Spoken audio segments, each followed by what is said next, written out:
അപ്പോൾ അഭിഷേകത്തിലൂടെ ദൈവം നമുക്ക് നൽകുന്ന ചില നന്മകൾ, പ്രയോജനങ്ങൾ ആണ് നമ്മൾ ചിന്തിക്കുന്നത്. എന്താണ് അഭിഷേകം?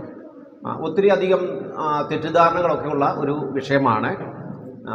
ദൈവം അത് വ്യക്തമായി മനസ്സിലാക്കാത്തതുകൊണ്ടും അതുപോലെ വിഭിന്നമായ നിലയിലുള്ള ചിന്തകൾ പല നിലയിലുള്ളതുകൊണ്ട് ഏതാണ് ശരി എന്ന് ഇതിനെ സംബന്ധിച്ചുള്ള ആശയക്കുഴപ്പങ്ങളെ, അത് ഒരു വിഷയത്തെ സംബന്ധിച്ചില്ല, പല വിഷയങ്ങളെ സംബന്ധിച്ചും ഉണ്ട്. ഈ വിഷയം അതിൽ പ്രധാനമാണ്, അഭിഷേകം എന്നുള്ളത്. അപ്പോൾ ഈ അഭിഷേകത്തിലൂടെ ഉള്ള പ്രയോജനങ്ങളിൽ പ്രധാനമായിട്ടുള്ളത് ഞാൻ നേരത്തെ ഓർപ്പിച്ചു. ഈ പുരോഹിതൻ, അതുപോലെ പ്രവാചകൻ, അതുപോലെ രാജാവ്. ഇന്ന് നാം രാജകീയ പുരോഹിത വർഗമാണ്. നമുക്ക് ഒരു മധ്യസ്ഥൻ്റെ ആവശ്യമില്ല, ഒരു പട്ടക്കാരൻ്റെ ആവശ്യമില്ല. നമുക്ക് നേരിട്ട് എന്ത് ചെയ്യാം? ദൈവത്തിലേക്ക് എല്ലാം ദൈവത്തെ ആരാധിക്കാം. ഒരു മധ്യസ്ഥൻ്റെയും ആവശ്യമില്ല. മറ്റൊന്ന്, തിരുവെഴുത്തുകളുടെ പ്രകാശനം എന്ന് പറഞ്ഞാൽ അതിന് മറ്റൊരു ഘടകവും വേണ്ട, മറ്റൊരു ഘടകവും ഇന്ന ആളായിരിക്കണമെന്നുമല്ല. നമ്മുടെ യാതൊരു സാഹചര്യങ്ങളും പരിഗണിക്കാതെ ദൈവത്തിൻ്റെ ആത്മാവിനാൽ നമുക്ക് നൽകുന്ന പ്രകാശനം. ഈ ശിഷ്യന്മാരൊക്കെ ഇതെഴുതിയതൊക്കെ അങ്ങനെയാണ്. ദൈവത്തിൻ്റെ വചനത്തിൻ്റെ പ്രകാശനം അത് ഇന്ന് പഠിക്കുമ്പോഴും നമുക്ക് ലഭിക്കുന്നതാണ്. വർഷങ്ങൾക്ക് മുമ്പേ ജീവിച്ചിരുന്ന ഈ പ്യൂരിറ്റൻസ് എന്ന് പറയുന്ന വിഭാഗമുണ്ട്. പ്യൂരിറ്റൻ അവർ വിശുദ്ധന്മാരായ ആൾക്കാരാണ്. ഈ ഇംഗ്ലണ്ടിൽ നിന്നൊക്കെ അമേരിക്കയിലേക്ക് വന്ന ആദിമകാലത്തെ കുടിയേറ്റക്കാരെ അവരാണ്. കഴിഞ്ഞ മാസമായിരുന്നു അമേരിക്കക്കാരൊക്കെ ഈ എല്ലാ വർഷവും ആഘോഷിക്കുന്ന ഒരു ദിവസമുണ്ട്. ഈ പിൽഗ്രിം ഫാദേഴ്സ് എന്നാണ് വിളിക്കുന്നത്. കാരണം പീഡനമുണ്ടായപ്പോൾ, ബ്ലഡി മേരിയുടെ കാലത്ത് ഇംഗ്ലണ്ടിൽ വലിയ പീഡനമുണ്ടായപ്പോൾ ബൈബിളിനെ ദൈവത്തെ സംരക്ഷിക്കാൻ വേണ്ടി തീർത്ഥാടകന്മാരായി അന്നത്തെ കാലത്ത് ഒരു പായ്ക്കപ്പലിൽ അവരെ യാത്ര ചെയ്ത് അറ്റ്ലാന്റിലേക്ക് വന്നിറങ്ങി. കുറേ ആൾക്കാർ മരിച്ചുപോയി. ആ ഓർമ്മയ്ക്ക് വേണ്ടിയാണ് അവരെ ആചരിക്കുന്നത്. എന്ന് പറഞ്ഞാൽ അവിടെയൊക്കെ പുസ്തകങ്ങൾ ഇന്നും ലഭ്യമാണ്. പ്രത്യേകിച്ചും ഈ വെബ്സൈറ്റൊക്കെ നോക്കിയാൽ വളരെ പഴയ 100-300 വർഷം മുമ്പുള്ള പുസ്തകമൊക്കെ കിട്ടും. ഇന്ന് നമുക്ക് ഇൻ്റർനെറ്റൊക്കെ വന്നതുകൊണ്ട് നമുക്ക് ധാരാളം സാധ്യതകൾ പഠിക്കാറുണ്ട്. പക്ഷേ ഇതൊന്നും ഇല്ലാതിരുന്ന കാലഘട്ടങ്ങളിൽ ഈ ദാനിയേൽ പ്രവചനത്തെക്കുറിച്ചും വെളിപാട് പുസ്തകത്തെക്കുറിച്ചൊക്കെ അവരെഴുതി എന്നുള്ളത് അത്ഭുതകരമായ ഒരു കാര്യമാണ്. അപ്പോൾ അത് ദൈവത്തിൻ്റെ ആത്മാവെ അവർക്ക് നൽകുന്ന പ്രകാശനമാണ്. മറ്റൊന്ന്, ശുശ്രൂഷയ്ക്കായിട്ടുള്ള ശക്തി നൽകുന്നു എന്നുള്ളതാണ്. അഭിഷേകത്താൽ ദൈവവചനം ശുശ്രൂഷിക്കാനുള്ള ശക്തി എന്ത് ചെയ്യുന്നു നൽകുന്നു. ആർ കൃഷ്ണൻകുട്ടിയെക്കുറിച്ച് ഇവിടെയുള്ള എല്ലാവർക്കും അറിയാം, കേട്ടിട്ടുണ്ടല്ലോ. അതിലോട്ട് അദ്ദേഹം ഒരു കാലഘട്ടത്തിൽ അദ്ദേഹത്തിൻ്റെ മെസ്സേജുകൾ ഇവിടെ ഇരിക്കുന്ന പലരും, ഞാനൊക്കെ എവിടെയുണ്ടെന്ന് കേട്ടാലും പോകുമായിരുന്നു. ഞാനൊക്കെ രക്ഷിക്കപ്പെട്ടു വന്ന കാലത്ത്. കാരണം അത്രമാത്രം വലിയ വിദ്യാഭ്യാസമൊന്നുമില്ലായിരുന്നു. പക്ഷെങ്കിൽ അദ്ദേഹം എന്ത് ചെയ്തു? ദൈവം ഈ അഭിഷേകത്താൽ, ദൈവത്തിൻ്റെ പരിശുദ്ധാത്മാവിൻ്റെ ആ അഭിഷേകത്താൽ ദൈവം ഉപയോഗിച്ച ഒരു വലിയ വ്യക്തിയായിരുന്നു. അതുപോലെ ആത്മീയ വിവേചനത്തിന്, എന്നാൽ സ്പിരിച്വൽ ഡിസേൺമെൻറ്റ്, അതിന് നമ്മെ സഹായിക്കുന്നത് ദൈവത്തിൻ്റെ അഭിഷേകമായ പരിശുദ്ധാത്മാവാണ്. ഒരു വാക്ക് ഇതിനുള്ള ബന്ധത്തിൽ വായിക്കണം. 1 കൊരിന്ത്യർ 2-ാം അധ്യായം അതിൻ്റെ 14 മുതലുള്ള വാക്യങ്ങൾ. അവിടെ വായിക്കുന്ന ഇങ്ങനെയാണ്. 1 കൊരിന്ത്യർ 2-ാം അധ്യായം 14 മുതലുള്ള വാക്യങ്ങളിൽ ഇങ്ങനെ വായിക്കുന്നു. എന്നാൽ പ്രാകൃത മനുഷ്യൻ ദൈവാത്മാവിൻ്റെ ഉപദേശം കൈക്കൊള്ളുന്നില്ല, അത് അവന് ഭോഷത്വമാകുന്നു. ആത്മീയമായി വിവേചിക്കേണ്ടതാകിയാൽ അത് അവനെ ഗ്രഹിപ്പാൻ കഴിയുന്നതുമല്ല. ആത്മീയനോ സകലത്തെയും വിവേചിക്കുന്നു, താൻ ആരാലും വിവേചിക്കപ്പെടുന്നില്ല. നമ്മൾ പലപ്പോഴും അത്ഭുതപ്പെട്ടു പോയിട്ടില്ലേ?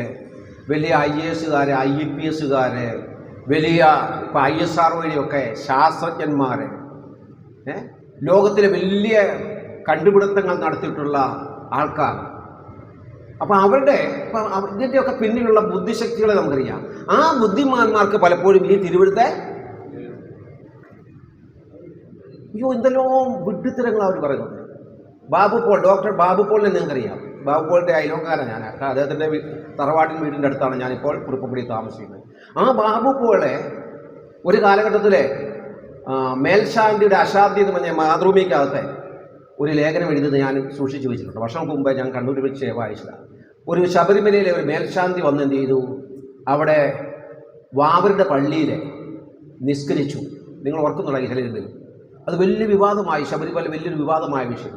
അതിനെക്കുറിച്ച് ഈ ബാബു പോൾ, അന്നത്തെ ഡോക്ടറേറ്റ് എടുത്ത ഈ ബാബു പോൾ അന്ന് എന്ത് ചെയ്തിരിക്കുന്നു? അന്ന് സെക്രട്ടറി കണ്ട അദ്ദേഹം, ഏത് ഡിപ്പാർട്ട്മെൻറ്റ് എനിക്ക് ഓർമ്മയില്ല. അപ്പോൾ അദ്ദേഹം അന്ന് എഴുതിയ ലേഖനമാണ് മേൽശാന്തിയുടെ അശാന്തി. ഈ മേൽശാന്തിയെക്കുറിച്ചാണ്. കാരണം അയാളെ ഒത്തിരി വിമർശിച്ചു. അപ്പോൾ അതിൽ അദ്ദേഹം പറഞ്ഞത്, ഞാൻ അന്ന് അവിടെ സെക്രട്ടറി ആയിരിക്കുന്ന സമയത്ത് അവിടെ എന്ത് ചെയ്തു, ശബരിമലയൊക്കെ ചെല്ലുമ്പോൾ ഞാൻ ഇങ്ങനെ പ്രാർത്ഥിക്കും, അമ്മേ മഹാമായേ മറിയേ. അപ്പം ഞാൻ ചോദിക്കട്ടെ, അദ്ദേഹം ബൈബിൾ ശബ്ദസാഗരമല്ല, ബൈബിൾ ശബ്ദ സുധാകരം എന്ന് പറയുന്ന ഒരു വലിയ എൻസൈക്ലോപ്പീഡിയ എഴുതിയ മനുഷ്യനാണ്. അപ്പം ഇത്ര വലിയ പണ്ഡിതനായിട്ടും എന്ത് വലിയ ബോഷ്കാ പറഞ്ഞത്? അതാ കർത്താവ് പറഞ്ഞത്, ലോകത്തിലെ ജ്ഞാനികളെ രചിക്കുക. പൗലോസ് അത് തന്നെ പറഞ്ഞു.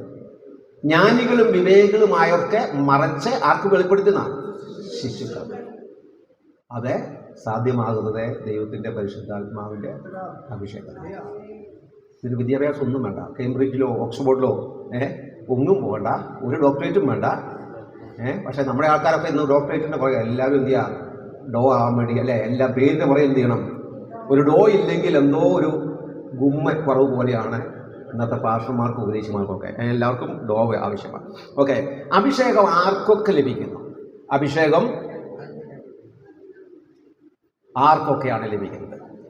ഈ ചില ആൾക്കാർ ചോദിക്കുന്ന ഒരു ചോദ്യമുണ്ട്, അറിയാതെ കേട്ടോ, ഞാൻ പറയുന്ന അറിവില്ലായ്മയിലാണ്. അഭിഷേകം കിട്ടിയോ? അഭിഷേകം, ഈ അഭിഷേകം ആർക്കൊക്കെയാണെന്ന് ഇവിടെ പറഞ്ഞിട്ടുണ്ട്. നമ്മൾ വായിച്ച ആ വാക്യങ്ങൾ നിർത്തി 3 വാക്യങ്ങൾ എടുത്തിട്ടുണ്ടല്ലോ. 1 കൊരിന്ത്യർ 2 കൊരിന്ത്യർ 1:21 വാക്യം, 1 യോഹന്നാൻ 2:20-21 വാക്യങ്ങളും 2 കൊരിന്ത്യർ 1:21 വാക്യം. ഞാൻ ആ 2 കൊരിന്ത്യർ 1:21 വായിക്കാം. നിങ്ങളെ ഒരാളെ യോഹന്നാൻ്റെ ലേഖനത്തിലെ ആ വാക്യങ്ങൾ വായിക്കാം. ഞങ്ങളെ നിങ്ങളോടുകൂടെ ക്രിസ്തുവിൽ ഉറപ്പിക്കുന്നതും, അടുത്ത വാക്ക് ശ്രദ്ധിക്കണം, അല്ല 2 കൊരിന്ത്യർ 1:21, ഞങ്ങളെ നിങ്ങളോടുകൂടെ ക്രിസ്തുവിൽ ഉറപ്പിക്കുന്നതും, അടുത്ത വാക്ക് നമ്മെ. ആരൊക്കെയാ? പറ, ധൈര്യോട് പറ. കുറച്ച് പേരെയാണോ? അപ്പം അങ്ങനെ ചിന്തിക്കുന്ന ആൾക്കാരില്ലേ, അയ്യോ ഇതാണ് അഭിഷേകം, ഇതിങ്ങനെ ഇല്ലെങ്കിൽ അഭിഷേകം ഇല്ലാത്തവരാണ്. അങ്ങനെ ചിന്തിക്കരുത്. എല്ലാ ആൾക്കാരും അഭിഷേകം. രക്ഷിക്കപ്പെട്ട സകല വിശ്വാസികളും അഭിഷേകം പ്രാപിച്ചവരാണ്. ഒരാളുപോലും അതിനകത്ത് സഭാവ്യത്യാസം ഒന്നുമില്ല. വീണ്ടെടുക്കപ്പെട്ടവരാണോ രക്ഷിക്കപ്പെട്ടവരാണോ അവരെല്ലാവരും ദൈവാത്മാവുള്ളവരും അവരാൽ പ്രാപിച്ച അഭിഷേകം വഹിക്കുന്ന ആൾക്കാർ. ഈ അഭിഷേകമാണ് നമ്മൾ കഴിഞ്ഞ പോയിന്റുകളിൽ നമ്മൾ ചിന്തിച്ച പോലെ ആ വലിയ കൃപകൾ, സഹായങ്ങൾ ദൈവവചന പഠനത്തോടുള്ള ബന്ധത്തിലും ആത്മീയ കാര്യങ്ങളെ വിവേചനത്തോടുള്ള ബന്ധത്തിലുമൊക്കെ നമുക്ക് ലഭിച്ചിട്ട് ഉള്ളത്. ഇനി ഒരു സംശയമുണ്ടാകാം, അഭിഷേകത്തിന് എന്തെങ്കിലും അടയാളമുണ്ടോ? അത് സ്വാഭാവികമായും ആൾക്കാർ ചോദിക്കുന്ന ഒരു നിഷ്കളങ്കതയെന്ന് ചോദിക്കുന്ന ഒരു ചോദ്യമാണ്. അതിൻ്റെ ഉത്തരം എൻ്റെ അഭിപ്രായമല്ല, തിരുവെഴുത്ത് അത് സംബന്ധിച്ച് എന്ത് പറയുന്നു എന്നുള്ളതാണ് നമ്മളെ പരിശോധിക്കാൻ പോകുന്നത്. നമ്മളിപ്പോൾ വായിച്ചത് ആർക്കൊക്കെ അഭിഷേകമുള്ളത്? നിങ്ങൾക്ക് എതിരഭിപ്രായം ഉണ്ടെങ്കിൽ പറയാം. എല്ലാവർക്കും ഉണ്ടെന്ന് ആര് പറയുന്ന? ആരെ പറയുന്ന? സഭക്കാർ പറയുന്നതാണോ? അല്ല, പിന്നെ ബൈബിൾ പറയുന്ന. ഇവിടെയൊക്കെ പറയുന്നുണ്ടേ. ഇപ്പോൾ നമ്മൾ വായിച്ച 2 കൊരിന്ത്യർ 1:21 വാക്കിൽ നമ്മെ അഭിഷേകം ചെയ്തതും എന്ന് പറയുമ്പോൾ പൗലോസ് അല്ല ഇത് എഴുതുന്നത്. പൗലോസും അതുപോലെ അപ്പൊല്ലോസും അതുപോലെ തീത്തോസും ശീലാസും തിമോത്തിയോസും ലൂക്കോസും പത്രോസും മറ്റുള്ള അപ്പോസ്തലന്മാരെല്ലാം കൊരിന്ത്യരോടാണ് പറയുന്നത്. കൊരിന്ത്യയിലെ സകല വിശ്വാസം കൊരിന്ത്യരോട് മാത്രം. അപ്പം അങ്ങനെയാണെങ്കിൽ നമുക്ക് വല്ല ബന്ധമുണ്ടോ? പണ്ടൊരു അച്ഛൻ പറഞ്ഞു, ഈ കൊരിന്ത്യ ലേഖനം കൊരിന്ത്യ സഭയ്ക്ക് എഴുതിയ കോഴഞ്ചേരിക്കാർക്ക് എന്താ കാര്യം എന്ന് ചോദിച്ചു. അങ്ങനെയല്ല അവിടെ എല്ലാ സകലമാന വിശ്വാസികളും. അപ്പം എല്ലാ വിശ്വാസികളും പറഞ്ഞേ അഭിഷേകം പ്രാപിച്ചവരാ. പിന്നെ നമ്മൾ വായിച്ച വാക്യമുണ്ടല്ലോ, 1 യോഹന്നാൻ 2-ാം അധ്യായം 20-ാമത്തെ വാക്യത്തിൽ എന്താ വായിച്ചത്? നിങ്ങളോ എത്ര പേരാ? നിങ്ങളിപ്പോ എത്ര പേരാ? എല്ലാവരും. പിന്നെ 27-ാമത്തെ വാക്യം വായിച്ച അഭിഷേകം നിങ്ങളിൽ എന്ന് പറഞ്ഞാൽ നിങ്ങളിൽ നിന്ന് പറയുമ്പോൾ എത്ര പേരാ? അത് ആർക്കെങ്കിലും ഒഴിവുണ്ടോ? ഇല്ല. രക്ഷിക്കപ്പെട്ട എല്ലാവരും, രക്ഷിക്കപ്പെട്ട സകല വിശ്വാസികളിലും അവർക്ക് എന്തുണ്ട്? അഭിഷേകമുണ്ട്. ഇനി അടുത്ത ചോദ്യം ഇതാണ്, അടയാളമുണ്ടോ എന്നാണ്. അഭിഷേകത്തിന് അടയാളമുണ്ടോ? പൊതുവായി കേൾക്കുന്ന ഒരു അടയാളം അഭിഷേകം ഇല്ലാത്തവരും ഉള്ളവരും എന്നൊക്കെ പറയുന്ന ഒരു അറിവില്ലായ്മ കേട്ടോ. അത് ഞാൻ പറയാം. നമുക്ക് വായിക്കാം. അതിനെ പറയുന്ന അന്യഭാഷയില്ലാത്ത അല്ലെങ്കിൽ ഭാഷാപരമില്ലാത്ത ഭാഷകളിൽ സംസാരിക്കാത്തവർക്ക് അഭിഷേകമില്ല. അഭിഷേകം പ്രാപിച്ചു എന്നതിൻ്റെ അടയാളം എന്ന് പറയുന്നത് അന്യഭാഷയാണെന്ന് ചില പ്രിയപ്പെട്ടവരെ പറയാറുണ്ട്. നമുക്ക് അത് ആ അഭിപ്രായം അവിടെ നിൽക്കട്ടെ. തിരുവെഴുത്ത് അത് സംബന്ധിച്ച് എന്ത് പറയുന്നു എന്നുള്ളത് നോക്കാം. 1 കൊരിന്ത്യർ നോക്കി 12-ാം അധ്യായം, 1 കൊരിന്ത്യർ 12-ാം അധ്യായം അതിൻ്റെ 29 മുതലുള്ള വാക്യം നോക്കിയേ. ഉത്തരം പറയണം. സഹോദരന്മാർ ഉത്തരം പറയണം. സഹോദരി ചോദിക്കും, നിങ്ങൾ ഉത്തരം പറയണം. ഈ ഭാഗത്ത് പറയണം, ഈ ഭാഗത്തുള്ളവർ പറയണം. എല്ലാവരും അപ്പോസ്തലന്മാരോ? ഓക്കെ. അടുത്ത ചോദ്യം ചോദിച്ചു. ആ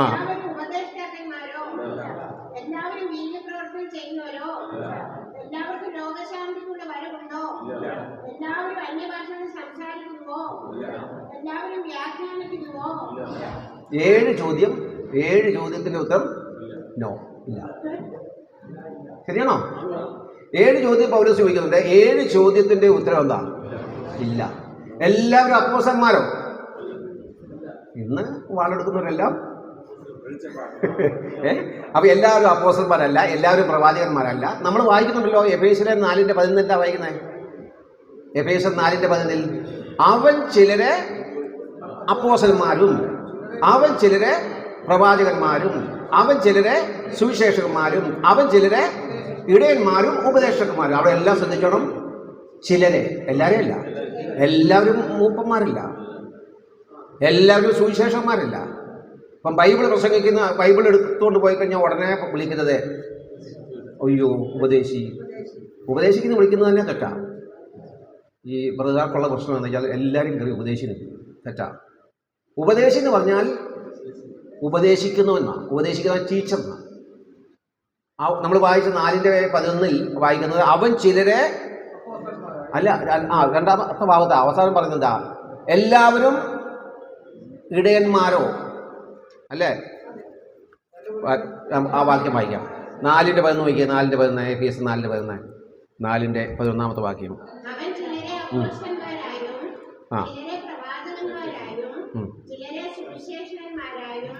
അടുത്ത വാക്ക് ശ്രദ്ധിക്കണേ. ആ വാക്യാണ് ഞാൻ ഉദ്ദേശിച്ചത്. ചിലരെ ഇടയന്മാരായും.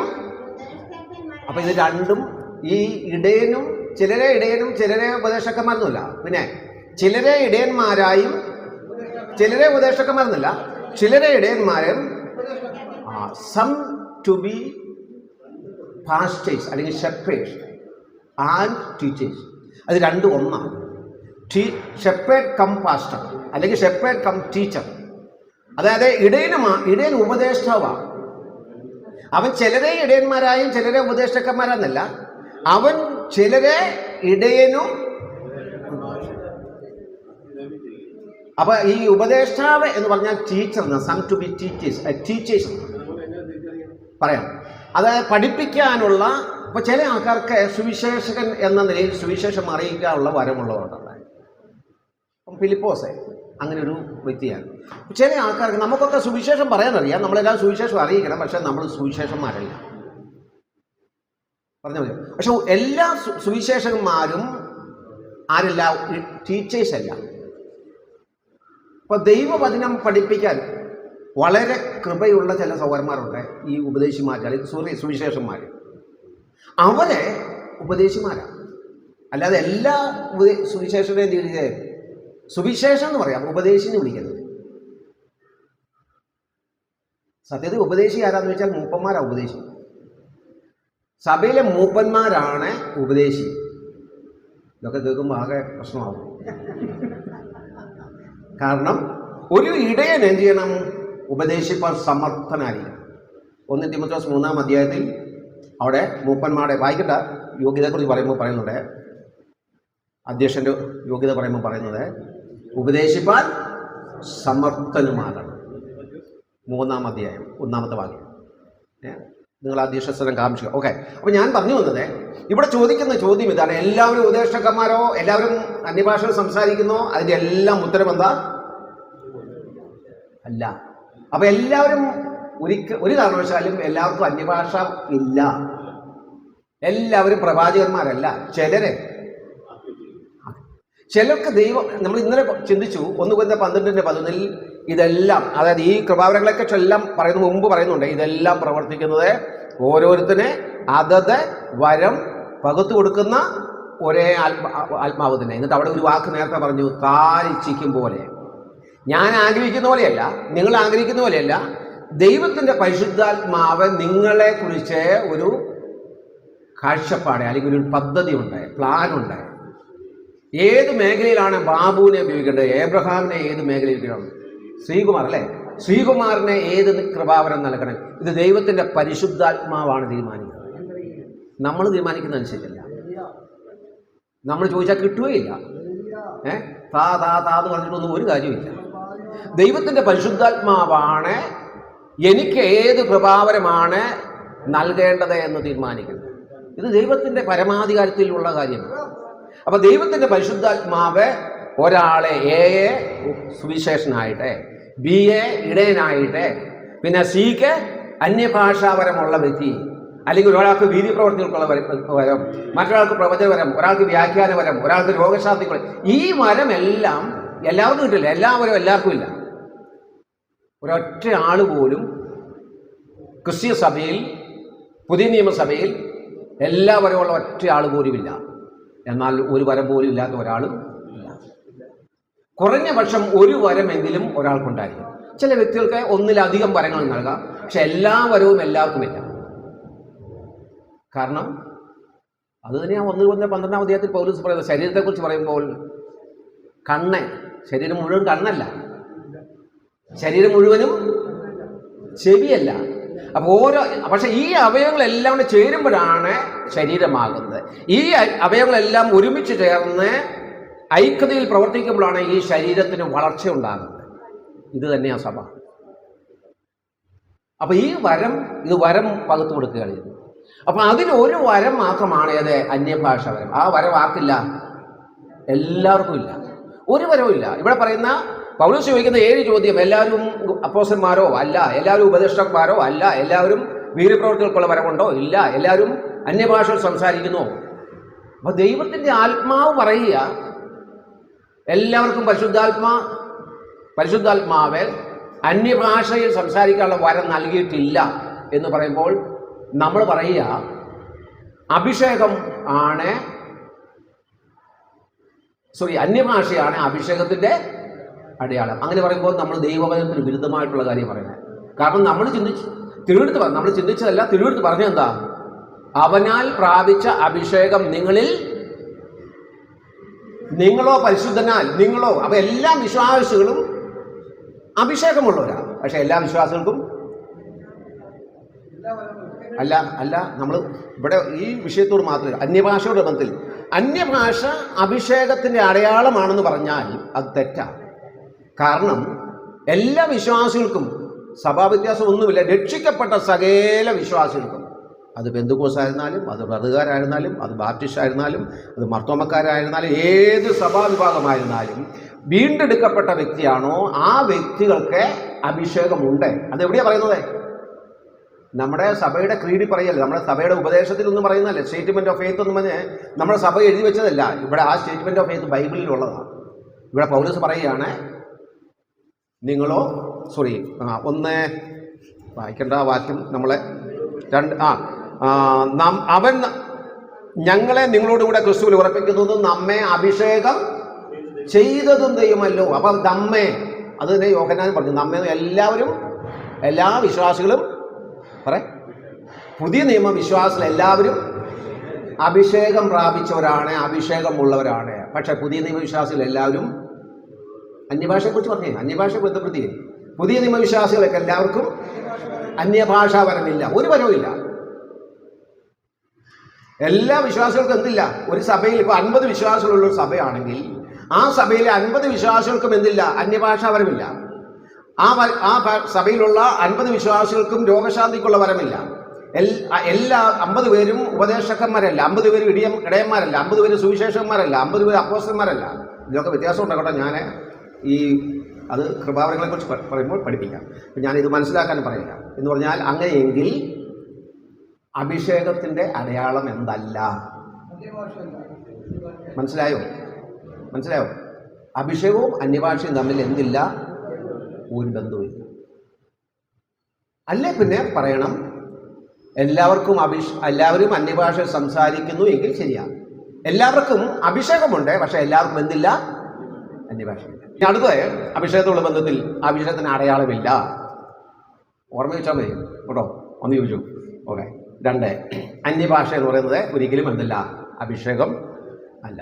ഇനി അഭിഷേകവും ആത്മസ്നാനവും ഒന്നല്ല. അതും വളരെ പ്രധാനമായി നോക്കണം. അഭിഷേകം എന്ന് പറയുന്നതും ആത്മസ്നാനവും എന്തല്ല? ഒന്ന് അല്ല. എന്തുകൊണ്ട് പറയാമോ? നമ്മൾ പഠിച്ചതാണ്. അഭിഷേകവും ആത്മസ്നാനവും ഒന്നല്ല. കാരണം അഭിഷേകം എവിടെയുണ്ട്? പഴയ നിയമത്തിൽ അഭിഷേകം ഉണ്ടായിരുന്നു. വായിച്ചില്ലേ? പഴയ നിയമത്തിൽ അഭിഷേകം ഉണ്ടായിരുന്നു ഇല്ലേ? പക്ഷേ ആത്മസ്നാനം അപ്പൊ അങ്ങനെയാണെങ്കിൽ ആത്മസ്നാനവും അഭിഷേകവും ഒന്നാണെന്ന് പറയാൻ പറ്റുമോ? ആത്മസ്നാനം പഴയ നിയമത്തിൽ ഇല്ലായിരുന്നു, പുതിയ നിയമത്തിൽ മാത്രമുള്ളതാണ്. പക്ഷെ അഭിഷേകം പഴയ നിയമത്തിലും പുതിയ നിയമത്തിലും ഉണ്ട്. മനസ്സിലായല്ലോ? ഓക്കെ. നീ സംശയം ഉണ്ടായി ചോദിക്കാം, ഇല്ലെങ്കിൽ അടുത്ത പ്രധാനപ്പെട്ട 4ാമത്തെ വിഷയത്തിലേക്ക് നമുക്ക് പോകാം. ഓക്കെ. 4ാമത്തെ വിഷയം വിശ്വാസിയും പരിശുദ്ധാത്മാവും തമ്മിലുള്ള ബന്ധത്തിലെ 4ാമത്തെ വിഷയം ആത്മനിറവാണ്. ആത്മനിറവും വിശ്വാസിയും. ആത്മനിറവും വിശ്വാസിയും. ആത്മനിറവും വിശ്വാസിയും. നമ്മൾ 3 കാര്യങ്ങളെ പഠിച്ചു. 1 ആത്മാദിവാസവും വിശ്വാസിയും. 2 ആത്മസ്നാനവും വിശ്വാസിയും. 3 ആത്മ അഭിഷേകവും വിശ്വാസിയും. 4ാമത്തെ വിഷയമാണ് ആത്മനിറവും വിശ്വാസിയും. ആത്മനിറവും വിശ്വാസം. ഈ കാര്യവും ഈ ആത്മസ്നാനം പോലെയും ആത്മ അഭിഷേകം പോലെയും വളരെ തെറ്റിദ്ധാരണ ഉണ്ടാക്കിയിട്ടുള്ള ഒരു വിഷയമാണ്. ഞാനൊരു കാര്യം കൂടെ ഓർപ്പിക്കാം. ഈ എഫെസോസിലെ മൂപ്പന്മാരുടെ പൗലോസ് ഏറ്റവും ഒടുവിൽ അവരെ ആ കടൽക്കൽ വെച്ച് കാണുമ്പോൾ പൗലോസ് റോമിലേക്ക് പോവുകയാണ് കപ്പലിൽ. അപ്പോൾ അവിടെ എഫെസോസിലെ ഒരു ഭാഗത്ത് ഇറങ്ങി എന്ത് ചെയ്തു? താനെ മൂപ്പന്മാരെ എന്ത് ചെയ്തു? വിളിച്ചു വരുത്തി. നമ്മളെ പ്രവർത്തന ദിവസവും 20-ാം അധ്യായത്തിൽ അത് വായിക്കുന്നുണ്ട്. അപ്പോൾ അവിടെ പൗലോസ് ഈ മൂപ്പന്മാരുടെ ഏറ്റവും അവസാനം പറയുന്ന ഒരു മുന്നറിയിപ്പ് നമ്മൾ വായിക്കുന്നത്, ഞാൻ പോയ ശേഷം ആടുകളെ ആദരിക്കാത്ത കൊടിയ ചെന്നായ്ക്കൾ നിങ്ങളുടെ കടയിൽ കടക്കും, വിപരീത ഉപദേശം പ്രസ്താവിക്കുന്ന പുരുഷന്മാർ. അപ്പോൾ നമ്മൾ ഓർക്കേണ്ടത് ഈ ഉപദേശത്തിലുള്ള മാറ്റങ്ങൾ ഉണ്ടാകാൻ കാരണം എന്താണെന്നറിയോ? തെറ്റായ ഉപദേശങ്ങൾ ഉണ്ടാകുന്നത് എങ്ങനെയാണെന്ന് അറിയാമോ? ദുരുപദേശങ്ങൾ. ഈ സഭ ഇന്ന് ഏറ്റവും അധികം ഈ വിഘടിക്കപ്പെട്ടിട്ടുള്ളത് നമ്മളെ എല്ലാ വിശ്വാസത്തിലും, ഇപ്പം ബ്രദറുകാരായിരുന്നാലും ബന്ധുക്കൂസുകാരായിരുന്നാലും ബാപ്റ്റിസ്റ്റുകാരായിരുന്നാലും ഏതു സഭയായിരുന്നാലും നമ്മൾ ഓർക്കേണ്ടത് രക്ഷിക്കപ്പെട്ടവരെല്ലാം ഒറ്റ സഭയുടെ അംഗമാണ്. ഇവരെല്ലാം ഒരു ദിവസം എവിടെ കാണും? സ്വർഗത്തിലുണ്ടാവും. ഇവരെല്ലാം ഒരു ദിവസം എന്തു ചെയ്യും? നീ അർഹപ്പെട്ടു, നിന്റെ രക്തം കൊണ്ട് സർവ്വഗോത്രങ്ങളിലും ഭാഷകളിൽ നിന്നും നമ്മളെല്ലാം ആരാധിക്കും. നമ്മളെല്ലാം എന്ത് ചെയ്യും? ഒരു ദിവസമല്ല. പക്ഷെ ഇന്നോ ഇവിടെയോ എന്തെല്ലോ അന്യോന്യം ആദരിക്കാനോ ഒന്ന് കൈ കൊടുക്കാൻ പോലും, സഹോദര ഒന്ന് പോലും വിളിക്കാൻ, അത് ബ്രദറുകാരുടെ ഭാഗത്തുകൊണ്ട്, പെന്തക്കോസ്തുകാരുടെ ഭാഗത്തും അപേക്ഷയുണ്ട്, ബാപ്റ്റിസ്റ്റുകാരുടെ ഭാഗത്തും എല്ലാ സഭകളിലുണ്ട്. തികച്ചും തെറ്റായ ഒരു കാര്യം. പറഞ്ഞ ഒരിക്കലും ചെയ്തില്ല.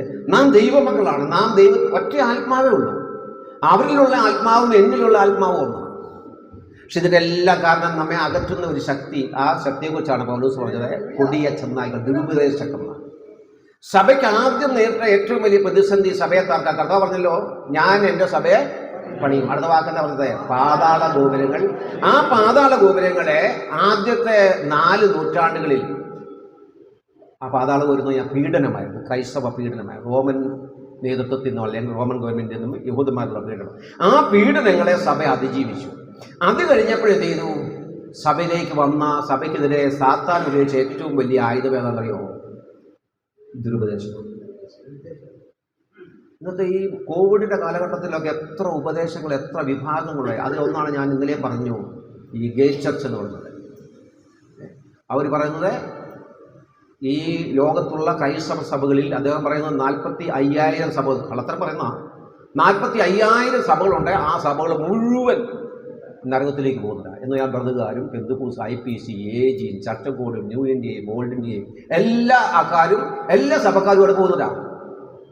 മർത്തോമയും യാക്കോബയും കത്തോലിക്ക എല്ലാം നരകത്തിൽ പോകുന്നു. ഞാൻ അവർക്കെതിരായിട്ട് ചില വീഡിയോകൾ ഇറക്കുന്നുണ്ട്. എൻ്റെ ഒരു ലിങ്ക് ഞാൻ തരാം, നിങ്ങളെ ഇഷ്ടമുണ്ടെങ്കിൽ കാണാം. ഞാൻ പറഞ്ഞു വന്നത് അദ്ദേഹം ഒരു ചർച്ചകോടിലെ ശുശ്രൂഷനായിരുന്നു, ഒരു വലിയ എഞ്ചിനീയറായിരുന്നു ഖത്തർ സഭയിലെ. ആ സഭ അതുപോലെ ആദരിച്ച ഒരു വ്യക്തിയാണ് തോമസ് ജോൺ. അദ്ദേഹം ഒരു മർത്തോമക്കാരനായിരുന്നു. അതിനുശേഷം എന്ത് ചെയ്തു, അദ്ദേഹം ഈ ചർച്ചകോടിലായി വളരെ നല്ല ശുശ്രൂഷയൊക്കെ ചെയ്തിരുന്ന ആളാണ്. അദ്ദേഹമാണ് ഖത്തറിൽ വെച്ച് ഈ മിഡാസ് ഡിസ്പെൻസേഷൻ എന്ന് പറയുന്ന ഈ ദുരുപദേശത്തിലേക്ക് പോകുന്നത്. ഇന്ന് അദ്ദേഹം ബ്രദർ സഭക്കാരെയും പെന്തക്കോസ്ത് സഭക്കാരെയും ഒക്കെ പിടിക്കാൻ വേണ്ടി ഇങ്ങനെ എന്ത് ചെയ്യുക, വല വീശി നടക്കുക. ആ ഉപദേശം ഏകദേശം 600-ലധികം വീഡിയോകൾ ഈ ഗ്രേസ് ചർച്ച് എന്ന് പറയുന്ന, അവരെ വിളിക്കുന്നത് പടിവാതിൽ സഭ എന്ന ഗേറ്റ് ചർച്ച് എന്ന്, വടവാതിലുള്ള. ഇപ്പോൾ എറണാകുളത്തെ ഉണ്ട്, പുറവത്തുണ്ട്, പല സ്ഥലത്തും. ഞാൻ പറഞ്ഞു വരുന്നത് ഈ ദുരുപദേശത്തിൻ്റെ പിന്നിലുള്ള ശക്തി എന്ന് പറയുന്ന സാത്താനാണ്. അപ്പോൾ ദൈവജനത്തെ തമ്മിൽ അകറ്റാൻ പിശാച് ഉപയോഗിച്ച ഏറ്റവും ശക്തമായ ആയുധം എന്ന് പറയുന്നത് എന്താ അറിയോ? ഉപദേശത്തിൽ. അപ്പോൾ അങ്ങനെ വരുമ്പോൾ ദൈവമക്കൾ നമ്മൾ രക്ഷിക്കപ്പെട്ടവരാണ്.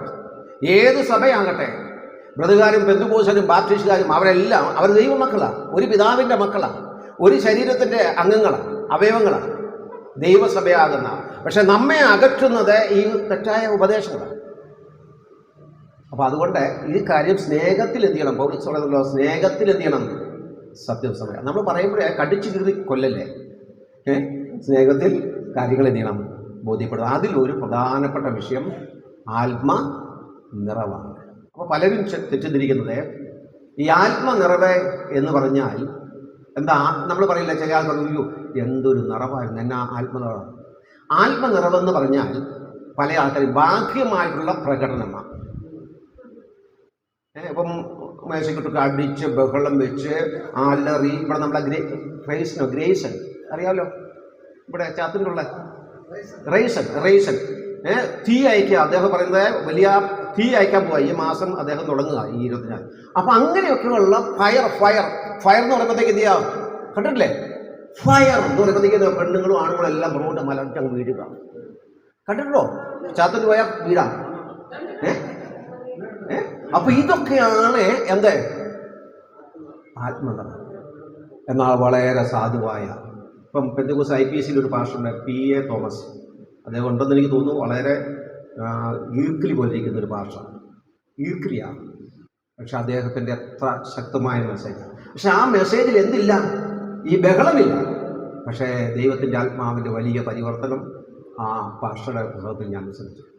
ചേസ് ജോസഫ് നിങ്ങൾക്കറിയായിരിക്കും. ചേസ് ജോസഫ് ഒരു വളരെ അനുഗ്രഹിക്കപ്പെട്ട ഒരു ദേവദാസൻ. ഞാൻ പറഞ്ഞു വരുന്നത് പലരുടെ ധാരണ എന്താണെന്ന് വെച്ചാൽ ഈ ആത്മനിറവെന്ന് പറഞ്ഞാൽ ബഹളം അല്ല. അപ്പോൾ ഏറ്റവും തെറ്റിദ്ധരിക്കപ്പെട്ട ഒരു ഉപദേശമാണ് ഏത്? ആത്മനിറവ് എന്ന് പറയുന്നത്. പഴയ നിയമത്തിലും ആത്മനിറവുണ്ടായിരുന്നു, പുതിയ നിയമത്തിലും ആത്മനിറവുണ്ടായി. അപ്പോൾ പഴയ നിയമത്തിൽ ഉണ്ടായിരുന്ന ഏതെല്ലാം കാര്യങ്ങളാണ് നമ്മൾ പഠിച്ചത്? അപ്പം പുതിയ നിയമത്തിലുണ്ടെന്ന് പറഞ്ഞത് ആത്മാധിവാസം പഴയ നിയമത്തിലുണ്ടായിരുന്നു, പുതിയ നിയമത്തിലുണ്ട്. പക്ഷെ അതിനകത്ത് ഒരു വ്യത്യാസമുണ്ട്. പഴയ നിയമത്തിലെ അധിവാസം എങ്ങനെയായിരുന്നു? താൽക്കാലികമായിരുന്നു, പുതിയ നിയമത്തിൽ സ്ഥിരമായിരുന്നു. ആത്മസ്നാനം പഴയ നിയമത്തിൽ ഇല്ലായിരുന്നു, പുതിയ നിയമത്തിൽ മാത്രമുള്ളതാണ്. ഇനി മൂന്നാമത് നമ്മൾ ചിന്തിച്ചു ആത്മ അഭിഷേകം പഴയ നിയമത്തിൽ ഉണ്ടായിരുന്നു, പുതിയ നിയമത്തിലും ഉണ്ട്. നാലാമത്തെ വിഷയമാണ് ആത്മനിറവ്. പഴയ നിയമത്തിലും ഉണ്ടായിരുന്നു, പുതിയ നിയമത്തിലും ഉള്ള പരിശുദ്ധാത്മാവിൻ്റെ ഒരു പ്രവർത്തനമാണ്. നമുക്ക് 1-2 വാക്യങ്ങളെ ഇതിനാധാരമായി വായിക്കാം. പുറപ്പാട് പുസ്തകം നോക്കിയേ, 31-ാം അധ്യായം അതിൻ്റെ 5-ാമത്തെ വാക്യം. പുറപ്പാട് പുസ്തകം 31-ാം അധ്യായം അതിൻ്റെ 5-ാമത്തെ വാക്യം.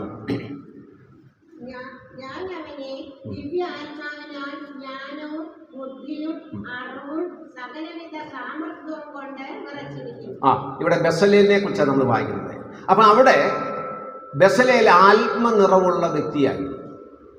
ആ ആത്മനിറവിൽ ജ്ഞാനം, ബുദ്ധി, അറിവ്, സകലവിധ സാമർഥ്യവും കൊണ്ട് നിറയപ്പെട്ട വ്യക്തിയായിരുന്നു ആര്? ബെസലേൽ എന്ന ഈ വ്യക്തി.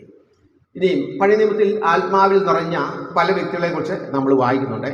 പുതിയ നിയമത്തിലേക്ക് വരുമ്പോൾ സുവിശേഷങ്ങളിൽ 4 ഭാഗത്തെ നിറവിനെക്കുറിച്ച്, ആത്മാവിൽ നിറഞ്ഞ വ്യക്തികളെക്കുറിച്ച് നമ്മൾ വായിക്കുന്നുണ്ട്. ഒന്ന് ലൂക്കോസിന്റെ സുവിശേഷം 1-ാം അധ്യായം അതിൻ്റെ 15-ാമത്തെ വാക്യം. ലൂക്കോസ് 1:15.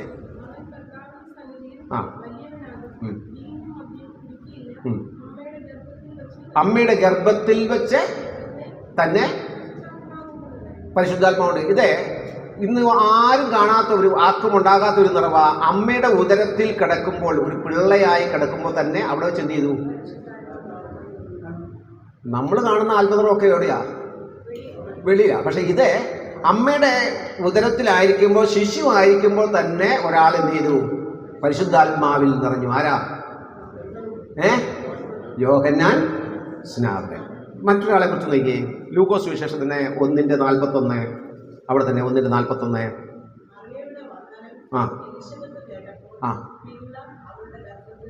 കണ്ടോ? പിള്ള അവിടെ ഗർഭത്തിൽ എന്ത് ചെയ്തു? തുള്ളി. പിന്നെ എലിസബത്ത് പരിശുദ്ധാത്മാവെ നിറഞ്ഞവളെ. അപ്പൊ എലിസബത്തും എന്ത് ചെയ്തു? പരിശുദ്ധാത്മാവെ നിറഞ്ഞു. നിങ്ങൾ ഒരു കാര്യം കൂടെ ശ്രദ്ധിക്കണം. ആത്മനിറവ് ഇന്നതാണ് എന്ന് ഉള്ള ധാരണ, തെറ്റിദ്ധാരണ അനേക വിശ്വാസികളുടെ ഇടയിലുണ്ട്. അതൊക്കെ ഇന്നതാണ്, അതിൻ്റെ പ്രധാന അടയാളം ഇതാണ്. പക്ഷെ അതൊന്നും അവിടെ നമ്മൾ കാണുന്നില്ല. ഇനി ലൂക്കോസ് 1:67 വാക്യത്തിൽ നമ്മൾ സെഖരിയ പ്രവാചകനെ കുറിച്ച് വായിക്കുന്നുണ്ട്. ലൂക്കോസ് 1:67. പരിശുദ്ധാത്മാവ് നിറഞ്ഞവനായി പ്രവചിച്ചു പറഞ്ഞു. 1:67. ലൂക്കോസ് 1:67. ഇനിയും ലൂക്കോസ് 1:4 നോക്കിയേ. ലൂക്കോസ് 4:1. ലൂക്കോസ് 4:1.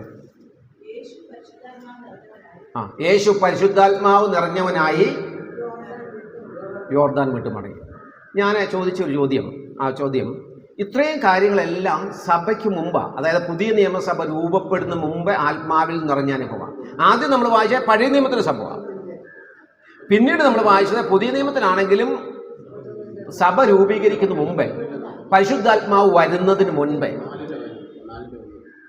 ഓക്കെ, പരിശുദ്ധാത്മാവ് വരുന്നതിന് മുമ്പേ ചില വ്യക്തികൾ പരിശുദ്ധാത്മാവിൽ നിറഞ്ഞ സംഭവത്തെക്കുറിച്ചാണ് നമ്മളെ ഇപ്പോൾ വായിച്ച സുവിശേഷങ്ങളിലെ 4 വാക്യങ്ങളെ. ഇനി നമുക്ക് പ്രവൃത്തിയുടെ പുസ്തകത്തിലേക്ക് പോകാം. 2-ാം അധ്യായം 4-ാമത്തെ വാക്യം. 2:4 വാക്യം. എല്ലാവരും പരിശുദ്ധാത്മാവ് നിറഞ്ഞവരായി ആത്മാവ് അവർക്ക് ഉച്ചരിപ്പാൻ നൽകിയതുപോലെ അന്യഭാഷകളിൽ സംസാരിച്ചു. ആ വാക്യം ഒന്ന് നോട്ട് ചെയ്യണം. എല്ലാവരും പരിശുദ്ധാത്മാവ് നിറഞ്ഞവരായി ആത്മാവ് അവർക്ക് ഉച്ചരിപ്പാൻ നൽകിയതുപോലെ അന്യഭാഷകളിൽ സംസാരിച്ച് തുടങ്ങി. ഇത് വളരെ ആശയക്കുഴപ്പം ഉണ്ടാക്കിയിട്ടുള്ള ഒരു വാക്യം ഇതാണ്.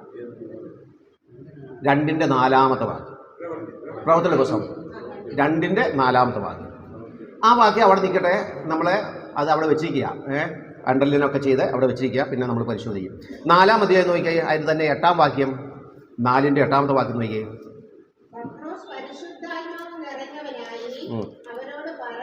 ഒരു കാര്യം കൂടെ ഓർക്കണം, മനസ്സിൽ ഇതുകൂടെ വെച്ചോണം. ഈ പരിശുദ്ധാത്മ നിറവെന്ന് പറഞ്ഞാൽ എന്താണ് എന്ന ഒരു ധാരണ, ഒരു പൊതുധാരണ ഇന്ന് അനേക ദൈവജനത്തിനുണ്ട്. ഞാൻ പറഞ്ഞാൽ മനസ്സിലായോ നിങ്ങൾക്ക്? ആത്മനിറവെന്ന് പറഞ്ഞാൽ എന്താണ് ബ്രദറെ? ഒന്ന് പറഞ്ഞേ, നമുക്ക് ചർച്ച ചെയ്ത് പഠിക്കാം. ആത്മാവിൽ നിറയുക, ആത്മനിറവെന്ന് പറഞ്ഞാൽ എന്താണ്? അല്ലെങ്കിൽ ആത്മാവിൽ നിറഞ്ഞു, അദ്ദേഹത്തിന് അവർക്കൊരു ആത്മനിറവില്ലാത്തവരാണ്, അല്ലെങ്കിൽ അവർ ആത്മാവിൽ നിറയാത്തതാണ്. ആത്മാവിൽ നിറഞ്ഞാൽ എന്തുണ്ടാകും? ആത്മനിറന്ന് പറഞ്ഞാൽ എന്താ? അന്യഭാഷ കിട്ടി, അല്ലെങ്കിൽ അഭിഷേകം എന്ന് പറയാം. ഇതാണ് ഏറ്റവും നല്ലത്, ഭാഷാപരം. അപ്പം അന്യഭാഷ പറയുന്നതാണ് നിറവ് എന്ന ഒരു ധാരണ ഒട്ടുമിക്ക വിശ്വാസികളുടെ ഇടയിലും ഉള്ള ഒരു കാര്യമാണ്. ആ ധാരണയിൽ വെച്ച് നമ്മളിവിടെ വായിക്കുന്ന ഈ വേദഭാഗങ്ങളിൽ എവിടെയെങ്കിലും അന്യഭാഷ ഉണ്ടോ? ആത്മാവിൽ നിറഞ്ഞപ്പോൾ അന്യഭാഷ പറഞ്ഞെങ്കിൽ ആത്മനിറവ് എന്ന് പറഞ്ഞാൽ എന്താ? അന്യഭാഷയാണെന്ന് പറഞ്ഞു. അത് മനസ്സിലുണ്ടാകണം. ഓക്കെ, നമ്മൾ നേരത്തെ വായിച്ച വാക്യങ്ങളെ 5 വാക്യം പഴയ നിയമത്തിൽ നിന്ന് വായിച്ചു, ബെസലേലിനെ കുറിച്ച് വായിച്ചു, അതുപോലെ സുവിശേഷങ്ങളെ 4 വായിച്ചു. 1 യേശുക്രിസ്തുവിനെ കുറിച്ചാണ് 4:1 വായിച്ചത്. പരിശുദ്ധാത്മാവ് നിറഞ്ഞവനായി അവനെ പരീക്ഷിപ്പാൻ മരുഭൂമിയിലേക്ക് ആത്മാവ് നടത്തി. ഭർത്താവ് യേശു എന്നും ഒരിക്കലും അന്യഭാഷ പറഞ്ഞിട്ടില്ല അല്ലേ? യേശുവിൻ്റെ ഭാഷ, അരമയ ഭാഷ ഒരിക്കൽ 1-2 ചില ഭാഷ പറഞ്ഞിട്ടുണ്ട്. എന്താ കർത്താവ്? ഏലി ഏലി, അത് എബ്രായ ഭാഷയാണ്, അത് അന്യഭാഷ ഒന്നുമില്ല. ഓക്കെ, അങ്ങനെ എബ്രായ ഭാഷ. ഓക്കെ, സ്വർഗത്തിലെ ഓക്കെ. ഇനി 4:8 വായിച്ച് 4:8 വായിച്ച് പത്രോസ് പരിശുദ്ധാത്മാവ് നിറഞ്ഞവനായി അവരോട് പറഞ്ഞു. പക്ഷെ എന്ത് പറഞ്ഞില്ല? ഇനി പറഞ്ഞു. ഇനിയും 4:31 നോക്കിയേ. 4:31. ആ, എല്ലാവരും പരിശുദ്ധാത്മാവ് നിറഞ്ഞവരായി അന്യഭാഷകൾ സംസാരിച്ചെന്നല്ല, ദൈവവചനം എന്ത് ചെയ്തു? ധൈര്യത്തോടെ ശക്തിയോടെ എന്ത് ചെയ്തു? അടുത്ത 7:55 നോക്കിയേ. 55 7:55. അവനോ ആരാ? സ്തേഫാനോസ് പരിശുദ്ധാത്മാവ് നിറഞ്ഞവനായി എന്ത് ചെയ്യണമെന്നാ? സാധാരണയാണെങ്കിൽ ഉറ്റുനോക്കിയ അവന് സ്തേഫാനോസ് പരിശുദ്ധാത്മാവ് നിറഞ്ഞവനായി അന്യഭാഷ പറഞ്ഞൊന്നല്ല, അവൻ പരിശുദ്ധാത്മാവ് നിറഞ്ഞവനായി സ്വർഗത്തിലേക്ക് ഉറ്റുനോക്കി. അതുപോലെ 11:24 നോക്കിയേ. 11:24 അവിടെയും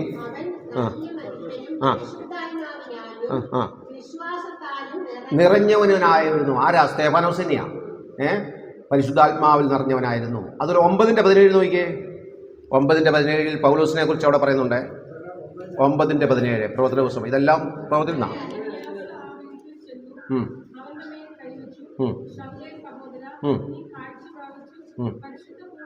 പരിശുദ്ധാത്മപൂർണനാകുവേൻ. അതായത് പരിശുദ്ധാത്മാവിൽ be filled with holy spirit. പരിശുദ്ധാത്മാവിനെ നിറയുവീൻ എന്നാണ് അവിടെ അന്യാസ് പറയുന്നത്. 6-ാം അധ്യായം 5-ാം വാക്യം നോക്കുകയും യെരുശലേം സഭയിലെ 7 ശുശ്രൂഷകന്മാരെ മേശയിലെ ശുശ്രൂഷയ്ക്ക് വേണ്ടി തിരഞ്ഞെടുക്കുന്ന രംഗമാണ്.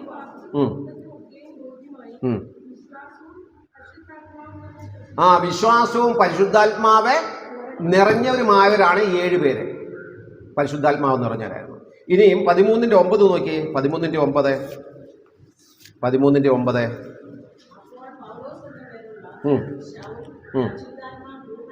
പരിശുദ്ധാത്മ പൂർണ്ണൻ എന്ന പരിശുദ്ധാത്മാവ് നിറഞ്ഞവനായി. ഓക്കെ, ഇനി അടുത്തത് 13:52 നോക്കി. 13:52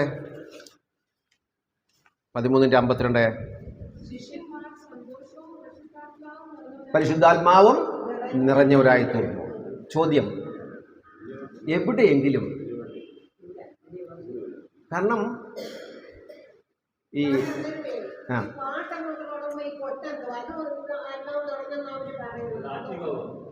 അതുമായിട്ടൊന്നും ബന്ധമില്ല. നമ്മളെ അതല്ല, നമുക്ക് വചനത്തിൽ നിന്നുള്ള കാര്യങ്ങൾ എന്ത് ചെയ്യുക? വചനത്തിലുള്ള കാര്യങ്ങൾ പറയുക.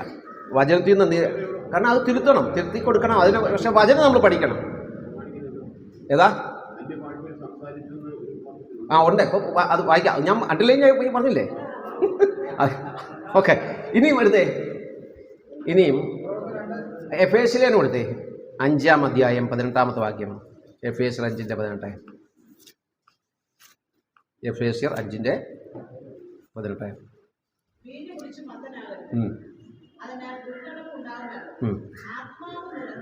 ആത്മാവ് നിറഞ്ഞവരായി. ഇത്രയും വാക്യങ്ങൾ നമ്മൾ വായിച്ച ഈ വാക്യങ്ങളിൽ 4 എണ്ണം ഒന്ന് പഴയ നിയമത്തിൽ നിന്ന് വായിച്ചു അല്ലേ? പിന്നെ വായിച്ച 4 എണ്ണം സുവിശേഷത്തിൽ നിന്ന് വായിച്ചത്. സഭയില്ലായിരുന്നു, സഭ രൂപപ്പെട്ടിട്ടില്ല, പരിശുദ്ധാത്മാവ് വന്നിട്ടില്ലായിരുന്നു, കൃപായുഗം ആരംഭിച്ചിട്ടില്ലായിരുന്നു. ഓക്കെ, അതുകൊണ്ട് അതും വിടുക.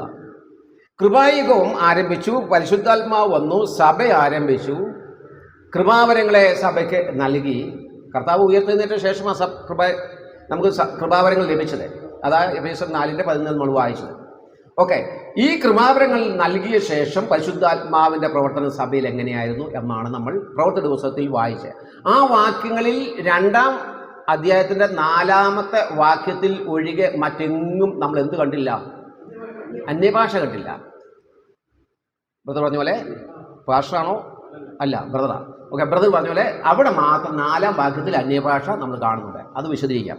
ഇനിയും ഇതെല്ലാം പ്രവർത്തന പുസ്തകത്തിൽ പറഞ്ഞതാണ്. ഞാൻ ഇന്നലെ ഓർപ്പിച്ചല്ലോ, ഉപദേശങ്ങൾ എന്ന് പറയുന്നത് എവിടെ നിന്നല്ല, പ്രവർത്തന പുസ്തകത്തിൽ നിന്ന് എടുക്കരുത്. കാരണം പ്രവർത്തന പുസ്തകത്തിൽ നിന്ന് എടുക്കുകയാണെങ്കിൽ ഇപ്പോൾ ഇവിടെ നമ്മുടെ ഏതെങ്കിലും ഒരു വനാന്തര പാത, എവിടെയെങ്കിലും വളരെ റിമോട്ടായിട്ടുള്ള ഒരു സ്ഥലത്തെ കുറേ വളരെ എന്താ പറയുക ഗിരിവർഗക്കാരായ ആൾക്കാർ താമസിക്കുന്നു. അവിടെ ഇടയിലേക്ക് സുവിശേഷവുമായി പോകണമെന്നൊരാൾ പറഞ്ഞപ്പം നമ്മൾ പറയുക, സുവിശേഷം അവർക്ക് ആവശ്യമുണ്ടോ? അങ്ങനെയാണെങ്കിൽ ഒരു കാര്യം നമുക്ക് പ്രാർത്ഥിക്കും, ഒരു ഉപവാസ പ്രാർത്ഥന നമുക്ക് പ്രസിദ്ധമാക്കാം. പത്രോസിനെ കൈസരിയിൽ പോകാൻ വേണ്ടി എന്ത് കൊടുത്തു? ദൈവം ഒരു ദർശനം കൊടുത്തല്ലോ. അങ്ങനെയാണെങ്കിൽ അതുപോലെയുള്ള ഒരു ദർശനം നമുക്ക് നൽകുകയാണെങ്കിൽ നമുക്ക് അവിടെ പോയി അവരോട് സുവിശേഷം പറയാം. അങ്ങനെ പറയുമോ? കാരണം ദർശനം ഉണ്ടായില്ലേ പത്രോസ്. കാരണം പത്രോസ് കൈസരിലെ പ്രജാതികളുടെ അടുത്ത് സുവിശേഷം പറയാൻ വേണ്ടി പോകാൻ വേണ്ടി അയക്കുന്ന മുമ്പ് ദൈവം എന്ത് ചെയ്തു? പത്രോസിന് എന്ത് കൊടുത്തു? ഈ ദർശനം ഉണ്ടായിരുന്നില്ലെങ്കിൽ പത്രോസ് പോകായിരുന്നു? പോകില്ലായിരുന്നു. എന്താ കാരണം? അന്ന് ഈ അവിടെ എല്ലാം ചിന്ത ചെയ്ത് യഹൂദന്റെ ചിന്ത എന്താ? രക്ഷ യഹൂദന് മാത്രമുള്ളതാണ്. ഞങ്ങൾക്കാണ് വാഗ്ദത്തം, ഞങ്ങൾക്കാണ് പ്രവാചകന്മാരുള്ളത്, ഞങ്ങൾക്കാണ് ന്യായപ്രമാണം നൽകിയത്, ക്രിസ്തു പോലും ഞങ്ങളിൽ നിന്നാണ് വന്നത്. ഇവരെല്ലാം പ്രജാതി നായ്ക്കളാണ്. പക്ഷേ ഇന്ന് അതല്ല. ക്രിസ്തു എല്ലാവരും ഒന്നാണ്. എവിടെയാണ് പറഞ്ഞിട്ടുള്ളത്? കൊലോസ്യലേഖനത്തിൽ പറയുന്നു, എഫേസ്യലേഖനത്തിൽ പറയുന്നു, നമ്മൾ വായിച്ച 1 കൊരിന്ത്യർ 12:13 യഹൂദന്മാരോ യവനന്മാരോ ദാസന്മാരോ നാം എല്ലാവരും. അപ്പം ഈ ഒരു സത്യം ബൈബിളിലൂടെ തിരുവെഴുത്ത് നമുക്ക് നൽകിയിരിക്കുന്നു. അപ്പം അതുകൊണ്ടാണ് ഒരു ഉപദേശവും എന്ത് ചെയ്തത്? എവിടെ നിന്ന് എടുക്കാൻ പാടില്ല? പ്രവർത്തന പുസ്തകങ്ങൾ. പൗലോസ് പരിച്ഛേദന ചെയ്തോ? കണ്ടോ? ശബത്തിൽ, അതായത് പൗലോസ് ഈ രക്ഷിക്കപ്പെട്ട ശേഷം പത്രോസൊക്കെ വീണ്ടും എവിടെ പോയി? ഈ പത്രോസ് സുന്ദരം എന്ന ആ അപ്പോസ്തലപ്രവൃത്തിയുടെ പുസ്തകം 2-ാം അധ്യായത്തിൽ സഭ ആരംഭിച്ചു, പരിശുദ്ധാത്മാവ് വന്നു. എന്നിട്ടും അടുത്ത ദിവസം ഇവരെങ്ങോട്ട് പോകാന്ന് പറഞ്ഞേ? 3-ാം അധ്യായത്തിൽ 9-ാം അധ്യായം നേരത്തെ എങ്ങോട്ട് പോവാ? ദേവാലയത്തിലേക്ക് പോവുക, യെരൂശലേം ദേവാലയത്തിലേക്ക്. ഞാൻ ചോദിക്കട്ടെ, നമ്മൾ രക്ഷിക്കപ്പെട്ട് സ്നാനപ്പെട്ട ശേഷം, ഞാൻ രക്ഷിക്കപ്പെട്ടത് 1976-ലാണല്ലോ, ഞാൻ ഉറപ്പിച്ചല്ലോ, 78-ലാണല്ലോ ഞാൻ ഉറപ്പിച്ചു.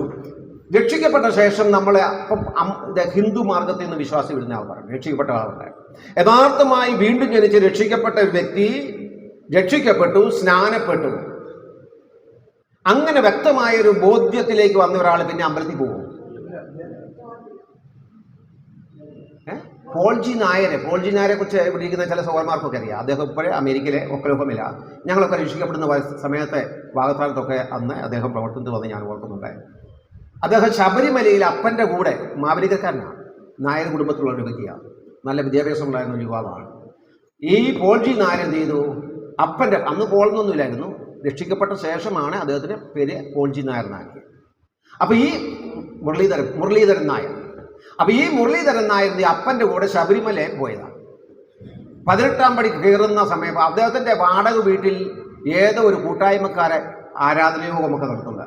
അവിടെ നിന്നുള്ള സുവിശേഷ സന്ദേശം അനേക സന്ദർഭങ്ങളിൽ ഈ മുരളീധരൻ നായർ കേട്ട യേശുക്രിസ്തുവിനെ രക്ഷിതാവും കർത്താവുമായി സ്വീകരിച്ച വ്യക്തിയാണ്.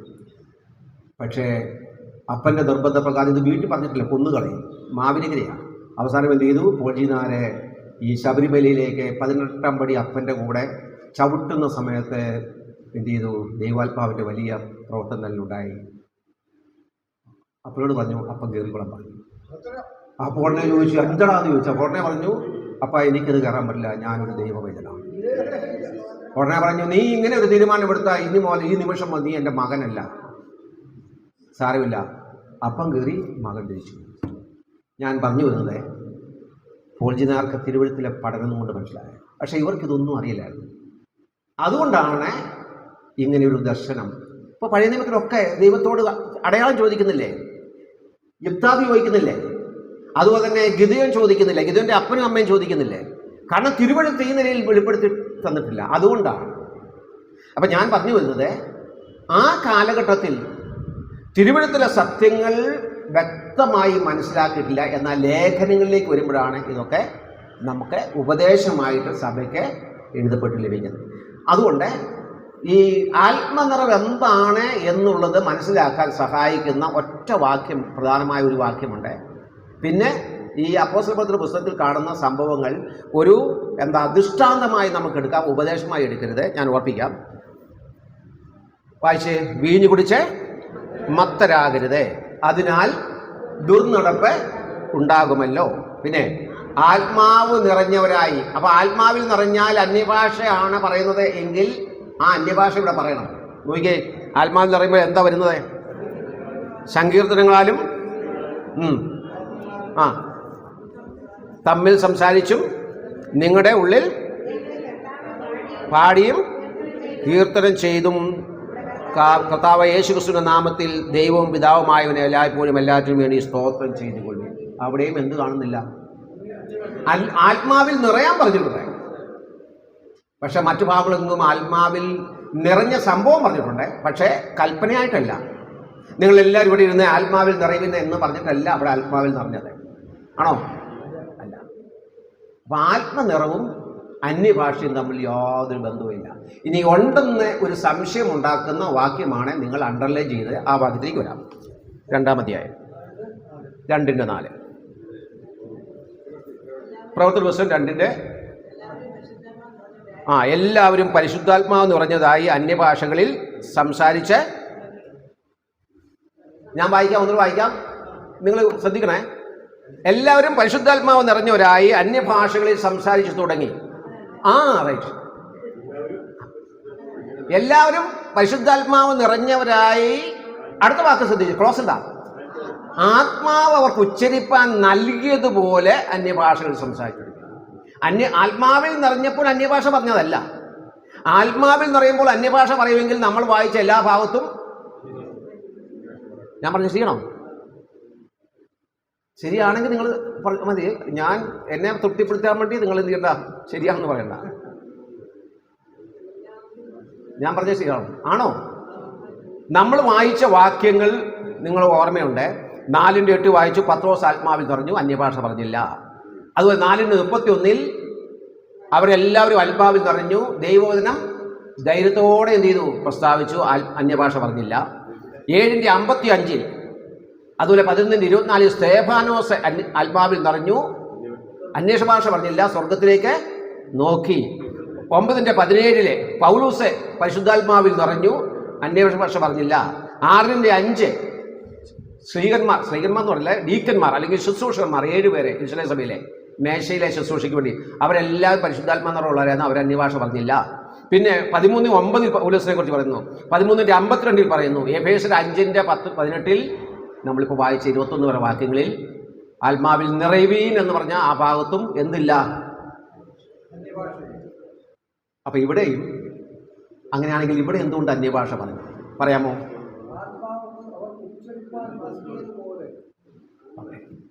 ഈ അന്യഭാഷ എന്ന് പറയുന്നത് ഒരു വരമാണ്, കൃപാവരം, ആത്മീയ വരം എന്നാണ് പറയുന്നത്. എന്ന് ഞാൻ ഒരു വ്യക്തിയുടെ യോഗ്യതയില്ലാതെ പരിഗണിക്കാതെ ദൈവം നൽകുന്ന വരമാണ് എന്ത്? അന്യഭാഷ വരം എന്ന് പറയുന്നത്. വ്യാഖ്യാനപരമുണ്ട്. ഈ ഭാഷ വ്യാഖ്യാനിക്കാൻ ചിലർക്ക് വരമുണ്ട്. പുനരുദ്ധരണത്തിൽ വായിക്കുന്നുണ്ട്, അന്യഭാഷ വ്യാഖ്യാനം ഇല്ലാഞ്ഞാൽ അന്യഭാഷക്കാരൻ മിണ്ടാതെ തന്നോടും ദൈവത്തോടും സംസാരിക്കട്ടെ. അതുപോലെ അന്യഭാഷ പറയുമ്പോൾ 2 പേരോ ഏറിയാൽ 3 പേരോ ആകട്ടെ, ഓരോരുത്തരായി സംസാരിക്കുകയും ഒരുവൻ വ്യാഖ്യാനിക്കുകയും, ഇതെല്ലാം നമ്മളവിടെ 14-ാം അധ്യായത്തിൽ വായിക്കുന്നുണ്ട്. അപ്പോൾ ഇവിടെ മനസ്സിലാക്കേണ്ടത്, അന്ന് സഭയ്ക്ക് ദൈവം നൽകിയ വരങ്ങളിൽ ഒന്നാണ് ഏത്? അന്യഭാഷാവരം. പല വരങ്ങളിൽ, അതായത് എനിക്കൊന്ന് ഒരു 23 വരമൊക്കെ ഉണ്ടെന്നാണ് തോന്നുന്നത്. പല ഭാഗത്തും നമ്മളെ വായിക്കുന്നുണ്ട്. റോമലേഖനത്തിൽ നമ്മൾ വായിക്കുന്നുണ്ട്, അതുപോലെ എഫേസ്യ ലേഖനത്തിൽ 4-ാം അധ്യായത്തിൽ വായിക്കുന്നുണ്ട്, പത്രോസ് ലേഖനത്തിൽ വായിക്കുന്നുണ്ട്. പ്രധാനമായും 1 കൊരിന്ത്യർ 12 മുതൽ 14 വരെയുള്ള 3 അധ്യായങ്ങളാണ് ഈ കൃപാവരങ്ങളെക്കുറിച്ച് വായിക്കുന്നത്. അതിലൊരു വരമാണ് ഏത്? അന്യഭാഷ വരം എന്ന് പറയുന്നത്. അപ്പം ഇവിടെ നമ്മൾ ഇന്നലെ വായിച്ചു, ഇന്നും പറഞ്ഞു, 12:11 1 കൊരിന്ത്യർ 12:11 വായിക്കുന്നത് ഈ കൃപാവരം എങ്ങനെയാണ് നൽകപ്പെട്ടത് അല്ലെങ്കിൽ ലഭിക്കുന്നത് എന്ന് നമ്മൾ വായിക്കുന്നുണ്ട്. എങ്ങനെയാണ്? താൻ ഇച്ഛിക്കുന്നത് പോലെ താൻ ഇച്ഛിക്കുക. പരിശുദ്ധാത്മാവ് ഒരു വ്യക്തിക്ക് നൽകുന്ന വരം എന്ത് വരമാണ്? വിവിധ ഭാഷകളിൽ സംസാരിക്കാനുള്ള വരമാണേത്? അന്യഭാഷാവരമെന്ന്. പലവിധ ഭാഷകൾ അതിൽ സംസാരിക്കാൻ നൽകുന്ന വരമാണ്. അപ്പോൾ ഇവിടെ ശ്രദ്ധിക്കുക, 2:4 എല്ലാവരും പരിശുദ്ധാത്മാവ് നിറഞ്ഞവരായി. അടുത്ത വാക്ക് ശ്രദ്ധിക്കണം. അവർ അന്യഭാഷയിൽ പറയാനുള്ള കാരണം പരിശുദ്ധാത്മാവ് അവർക്ക് എന്ത് നൽകി? ഉച്ചരിക്കാൻ. എന്തുച്ചരിക്കാൻ? പലവിധ ഭാഷകൾ സംസാരിക്കാനുള്ള വരം നൽകി. ഈ ആത്മാവിൽ നിറഞ്ഞാൽ അന്യഭാഷ പറയുമെങ്കിൽ ആത്മാവിൽ നിറഞ്ഞതായി പറയുന്ന എല്ലാ സ്ഥലത്തും എന്ത് ചെയ്യണം? ഞാൻ പറഞ്ഞത് ശരിയാണോ? ഒറ്റ സ്ഥലത്ത് 2:4 ഇവിടെയാണ്. അതും ആത്മാവിൽ നിറഞ്ഞവരായി അന്യഭാഷ പറഞ്ഞൊന്നുമില്ല. ആത്മാവിൽ നിറഞ്ഞു, ആത്മാവ് അവർക്ക് ഉച്ചരിപ്പാൻ വരം നൽകിയതുപോലെ അന്യഭാഷകൾ സംസാരിച്ചു തുടങ്ങി. ഇനി ഞാനൊരു അടുത്ത ചോദ്യം ചോദിക്കാം. ഇവരെ ഈ കൂടി വന്ന ആൾക്കാർ എവിടുന്നുള്ളവരാ? പല സ്ഥലത്തുനിന്നുമാണ്. 17 ഭാഷക്കാരുണ്ട്. പർത്തരുണ്ട്, മേഥിലുണ്ട്, എലാമിലുണ്ട്, മെസൊപ്പൊത്താമിയക്കാരുണ്ട്, പൊന്തൂസുകാരുണ്ട്, പിന്നെ കപ്പദോക്യക്കാരുണ്ട്, റോമക്കാരുണ്ട്. അപ്പം അങ്ങനെ 17ഓളം ഭാഷക്കാർ അല്ലേ, പലവിധ. അവർ ഈ ഭാഷ കേട്ട് കഴിഞ്ഞപ്പോൾ അവരുടെ അത്ഭുതം എന്താ? അവർ പറഞ്ഞ വാക്ക് ശ്രദ്ധിച്ചേ. അവിടെ പറയുന്നത് 5ഉം 6ഉം വാക്യങ്ങൾ. അമ്മ ആകാശത്തിന് കീഴിലുള്ള സകല ജാതികളിൽ നിന്നും യെരൂശലേമിൽ വന്ന് വറക്കുന്ന യഹൂദന്മാരായ ഭക്തിയുള്ള പുരുഷന്മാരുണ്ടായിരുന്നു.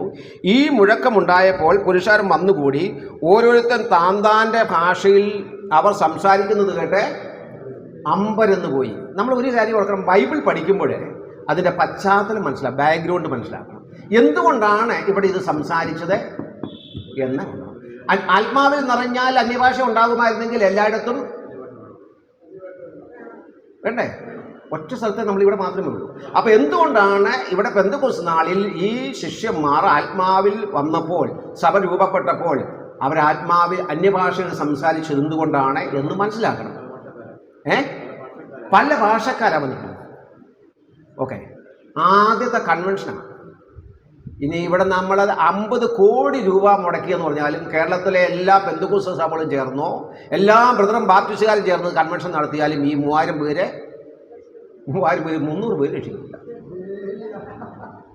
അത് തന്നെയല്ല, എന്തെല്ലാം സംവിധാനം എന്നുള്ളത് ഇല്ലേ? എന്തെല്ലാം പാട്ട്, മൈക്ക്, പിന്നെ അവസാനം എന്ത് ചെയ്യുക, ഇന്ന് നീ ഒരിക്കൽ കൂടി സ്വർഗീയ വിളി കേട്ടല്ലോ അല്ലേ, എന്തെല്ലോ പ്രശ്നം. ഇതെല്ലാം ആയിട്ടും എത്ര പേരെ രക്ഷിക്കപ്പെടുന്നത്? ഇവിടെയോ? ഇവിടെ ആരാ ഇത് ഈ പ്രസംഗിക്കുന്ന ആൾക്കാരാരാ? ഏഷ്യൻ ക്രിസ്ത്യൻ അക്കാഡമിയിൽ പോയിട്ടുള്ള ആളാണോ? ബ്രദർ ബൈബിൾ ഇൻസ്റ്റിറ്റ്യൂട്ടിൽ പഠിച്ച ആൾക്കാരാണോ? ഒരൊറ്റ ബൈബിൾ, ഇത് BCCF അല്ലേ നമ്മുടെ ഇതിൻ്റെ? ഇവിടെയും പഠിച്ച ആളല്ല. എഴുത്തും വായന പോലും അറിയാൻ പറ്റാത്ത ആളാണ്. ചോദ്യം ചോദിച്ചേ. 7ാമത്തെ വാക്യം നോക്കിയേ. 7ാം വാക്യം, 2:7 വാക്യം. എല്ലാവരും പ്രേമിച്ചു, ആശ്ചര്യപ്പെട്ടു. ഈ സംസാരിക്കുന്നവരെല്ലാം ഗലീലക്കാരല്ലയോ? പിന്നെ നാം ഓരോരുത്തരും ജനിച്ച നമ്മുടെ ഭാഷകളിൽ അവർ സംസാരിച്ച് കേൾക്കുന്നത് എങ്ങനെ? അടുത്ത വാക്ക് ശ്രദ്ധിച്ചാൽ അതിൻ്റെ 11ാമത്തെ വാക്യത്തിൽ അവർ എന്താ സംസാരിച്ചത്? നാം നമ്മുടെ ഈ ഭാഷകളിൽ അവർ ദൈവത്തിൻ്റെ വൻ കാര്യങ്ങളെ, 1-2 വാക്കല്ല, ഒരു സെൻറ്റൻസ് അല്ല, ദൈവത്തിൻ്റെ വൻ കാര്യങ്ങളെ. നമ്മൾ ഈ ചെയ്യുന്നതെല്ലാം ദൈവത്തിൻ്റെ വൻകാര്യം. സുവിശേഷം പ്രസംഗിക്കുമ്പോൾ പരസ്യത്തിൽ സഹോദരന്മാരെ പോയി 10 മിനിറ്റ് സംസാരിക്കുമ്പോൾ അത് ദൈവത്തിൻ്റെ വൻകാര്യമാണ്. എന്താ ദൈവത്തിൻ്റെ വൻകാര്യം? ഏതാ?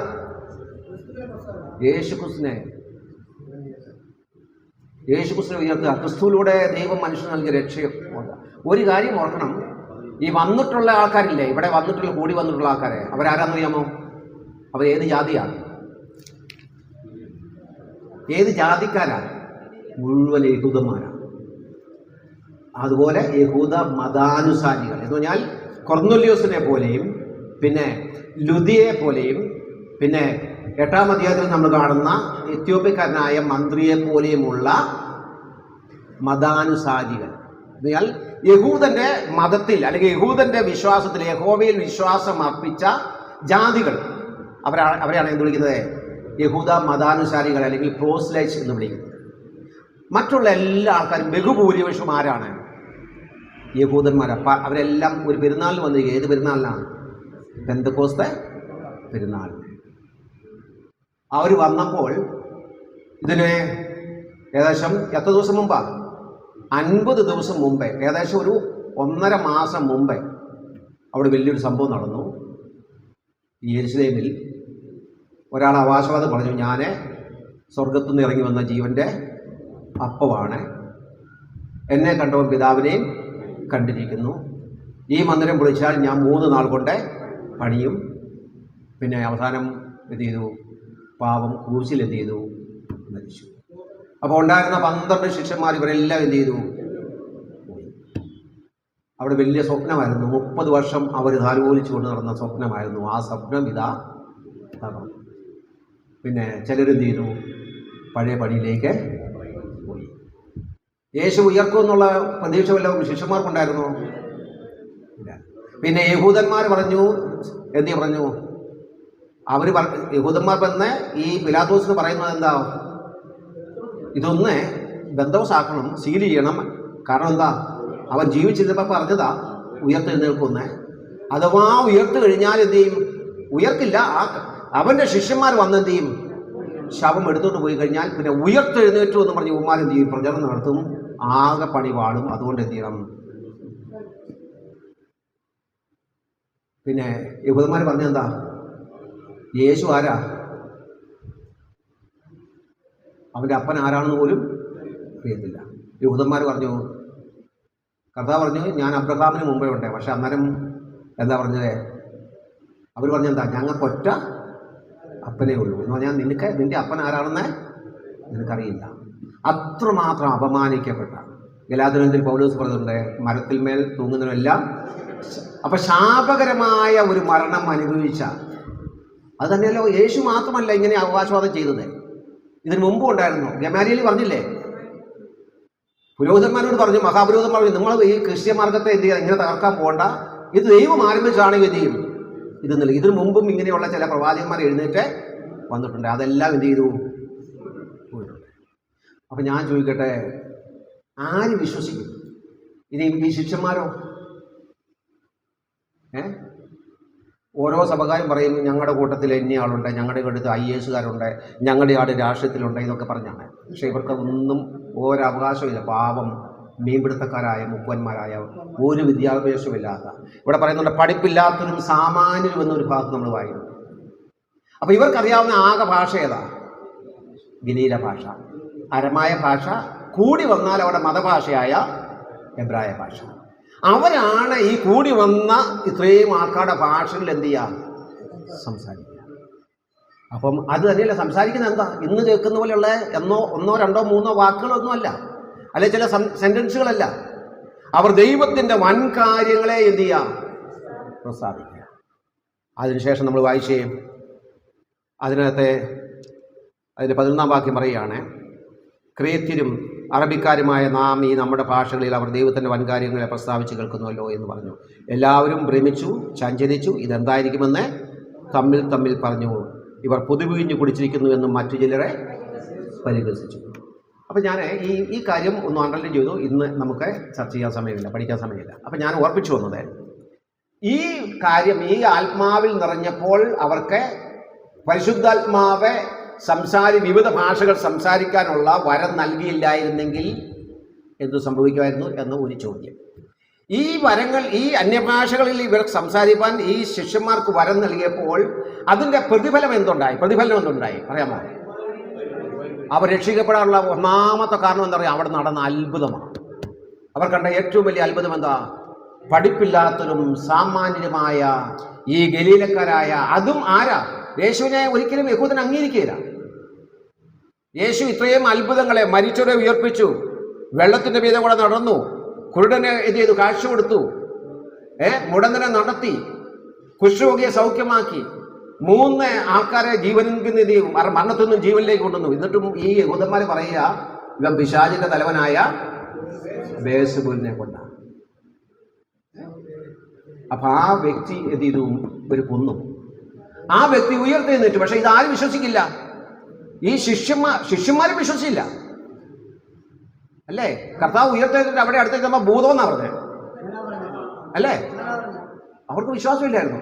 എമ്മോസിലേക്ക് പോയ ശിഷ്യന്മാർ അവരുടെ കണ്ണ് തുറന്നു കഴിഞ്ഞപ്പോഴാണ് അവർക്ക് ഇത്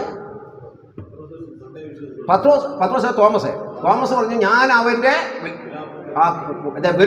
കൈവിരലിട്ടാൽ മാത്രമേ ഞാൻ എന്ത് ചെയ്യുള്ളൂ? വിശ്വസിക്കൂ. അപ്പൊ ഇതാ മനസ്സിലാക്കേണ്ടത്, ഈ സുവിശേഷ സന്ദേശം ഉറപ്പിക്കുവാൻ ദൈവം നൽകിയ വരമാണ് അന്യഭാഷ വരം. ഈ അന്യഭാഷയിൽ ഈ ശിഷ്യന്മാർ പറഞ്ഞതാണ്. പിന്നീട് എന്ത് ചെയ്തു? ഒരു കൂട്ടർ അവിടെ നിന്ന് കളിയാക്കി. അവർ പറഞ്ഞു, ഇവർ പുതുവീഞ്ഞ് കുടിച്ചവരാണ്. അപ്പൊ അത് പറയുന്നത് ഇന്നത്തെ അന്യഭാഷയെ മനസ്സിലാകാത്തതുകൊണ്ടാണ് ചിലർ അന്നും കളിയാക്കി ഇന്നും കളിയാക്കി. അതിന്റെ വിഷയത്തിലൊക്കെ ഞാൻ പറയാം, ഞാൻ ഓർപ്പിക്കാം. അപ്പൊ ഈ അന്യഭാഷ എന്ന് പറയുന്നത് ആത്മനിറവുമായി ഒരു ബന്ധവുമുള്ള കാര്യമല്ല. ഇനി ആത്മനിറവ് എന്താണെന്ന് നമ്മൾ ഇതുവരെ പഠിച്ചില്ല. അത് ദൈവം അനുവദിക്കുകയാണെങ്കിൽ അടുത്ത വെള്ളിയാഴ്ച നമുക്ക് പഠിക്കാം. ഓക്കെ, ദൈവം നമ്മെ സഹായിക്കട്ടെ. ഇങ്ങനൊരു അവസരം ലഭിച്ച് ആർക്കെങ്കിലും സംശയം ഉണ്ടെങ്കിൽ നിങ്ങൾ എന്ത് ചെയ്യുക, സംശയം. ഞാൻ ഒരു കാര്യം കൂടെ ഓർമ്മിക്കാം. ഈ വീഡിയോസ് നിങ്ങളൊന്ന് ശ്രദ്ധിക്കണം. റീബിൽഡ് യുവർ ചർച്ച് എന്ന് അടിച്ചു കൊടുത്താൽ, യൂട്യൂബിൽ അടിച്ചാൽ നിങ്ങൾക്കത് rebuild, REBUILD, rebuild your church, നിങ്ങളുടെ സഭകളെ പുനർനിർമ്മിക്കുക. PM എബ്രഹാം അടിച്ചാൽ ഞാൻ ഇടുന്ന ഈ ഇവരോടുള്ള ബന്ധം കേട്ടോ, ഇവർക്കുള്ള എതിരായിട്ടുള്ള ഈ ഗേറ്റ് ചർച്ചിന് എതിരായിട്ടുള്ള ഉപദേശങ്ങളെ കുറിച്ചുള്ള പഠനം ലഭിക്കുന്നതായിരിക്കും. റീബിൽഡ് യുവർ ചർച്ച് എന്ന യൂട്യൂബ് ചാനലിൽ ശ്രദ്ധിക്കുക. ദൈവം നമ്മെ സഹായിക്കണേ.